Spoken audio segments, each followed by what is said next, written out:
All right, so I'm here with the man who needs no introduction, but we'll get him anyway. I don't know about that. This is Bill Daughtry. How you doing? And if you can turn around back there in I the see studio. me. That's when I was younger. That picture's about 20-something years old. Yeah. I can still remember when I shot that picture. Yikes. Your history with the game. Obviously, you are one of our celebrity players. Is that what it is? That's what they call it? I mean, that's what I call it. So I've been playing this game since I was 11 years old. Ken Singleton's brother, Fred, we were a year apart in school.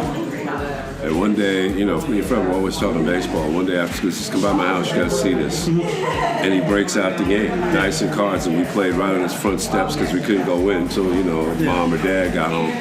And we just played, and I fell in love with it immediately, as most people do. And the following October, my father got me the 1965 400 Deluxe set.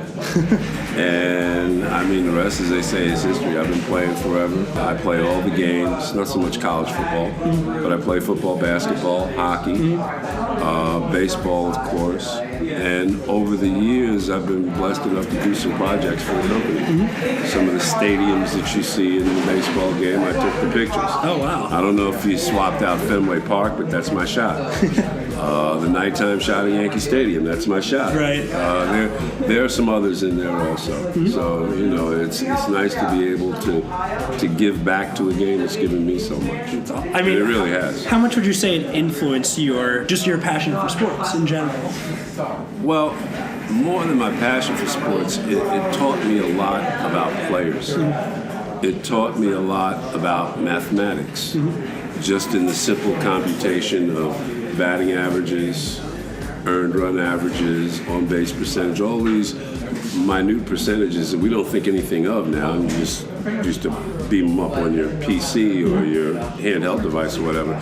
Well, once upon a time, Strat-O-Matic had a book called Batting Averages at a Glance. And at the time, we thought that was cutting-edge technology because it had tables in it. It was about 300-400 pages thick. Right. And it had all these tables in it where you just run your finger down, that number at bats, that number hits. Okay, there it is. Yeah. And that was revolutionary for the time. But once upon a time, we used to do it all by hand. That's why now when I go online and I read the forum, and I see guys that, it takes them like 4 and 5 years to complete a replay because they're playing 162 games for every team in the major leagues and keeping stats, and it's like, that's a real labor of love. Yeah. It's a real labor of love. We did it twice. You barely see it with anything else, right? You barely see that kind of in-depth gameplay. These people will take, like you said, years to play through every team of a certain year, and then we have the new years that come out every year.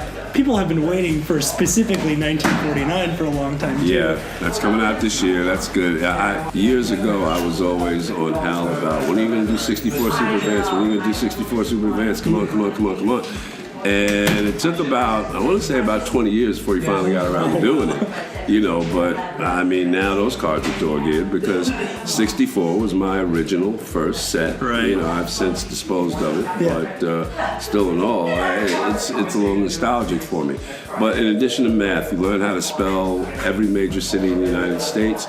You learn the proper pronunciation for players' names. Yeah. You develop a curiosity for players. And learning how to spell Yastrzemski is a whole adventure in and of itself. I'm telling you, Ystremski.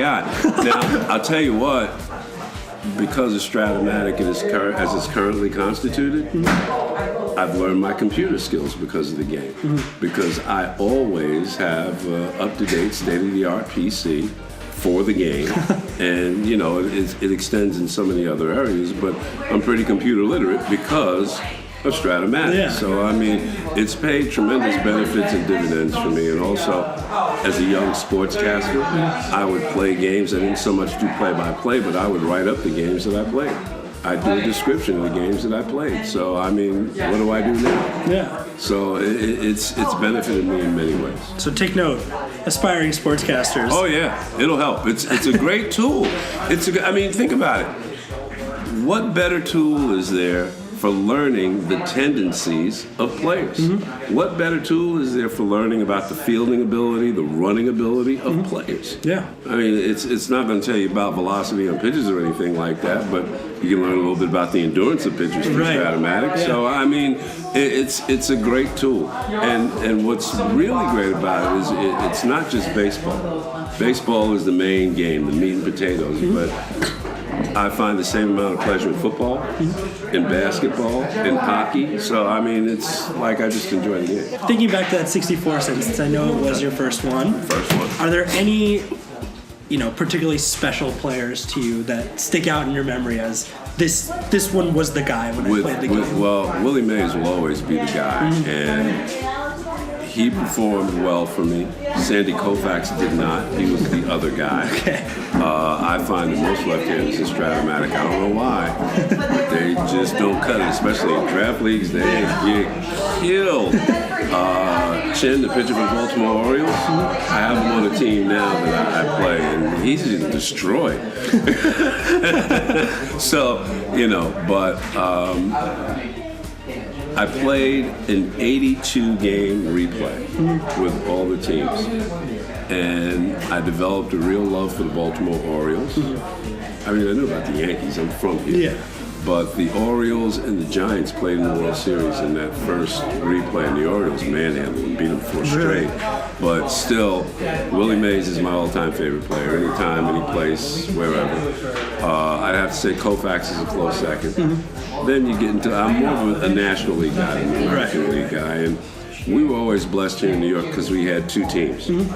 So we saw everybody. Yeah. It's not like we lived in Detroit and we saw the American League. Or, I remember once upon a time, people, when they played the 71 All-Star game in Detroit, people were, wow, this is the first time we're ever going to see Roberto Clemente.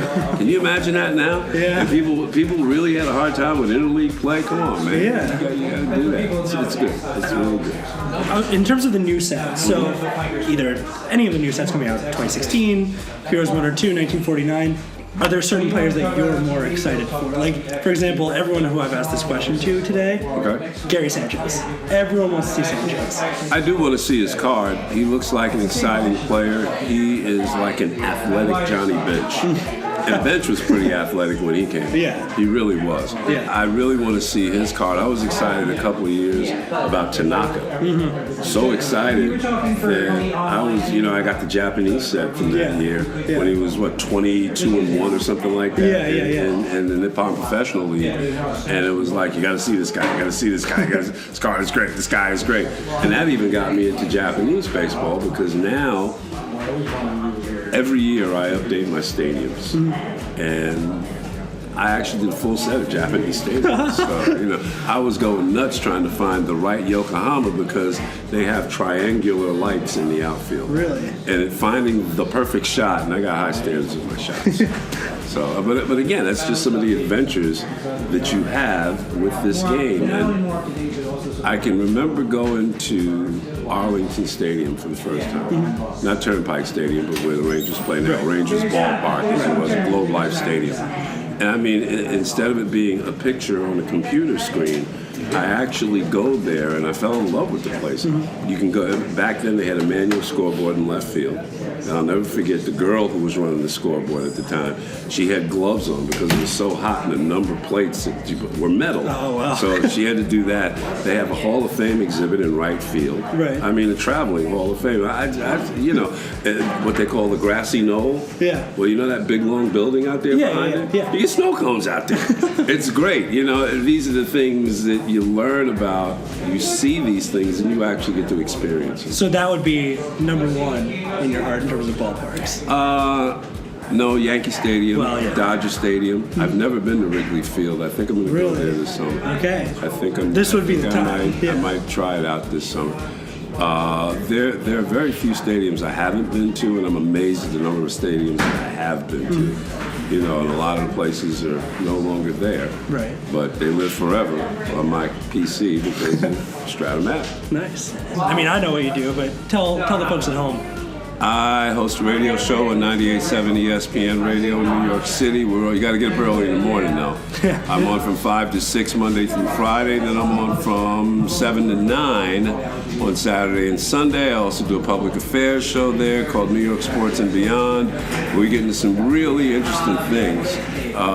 Yesterday, talked with a coach from Paterson, New Jersey, rather a writer, about a coach in Paterson, New Jersey, a high school coach. He had some illegal kids on his team. Really? Illegal, and that they were here in the United States. One was from, a couple from Puerto Rico.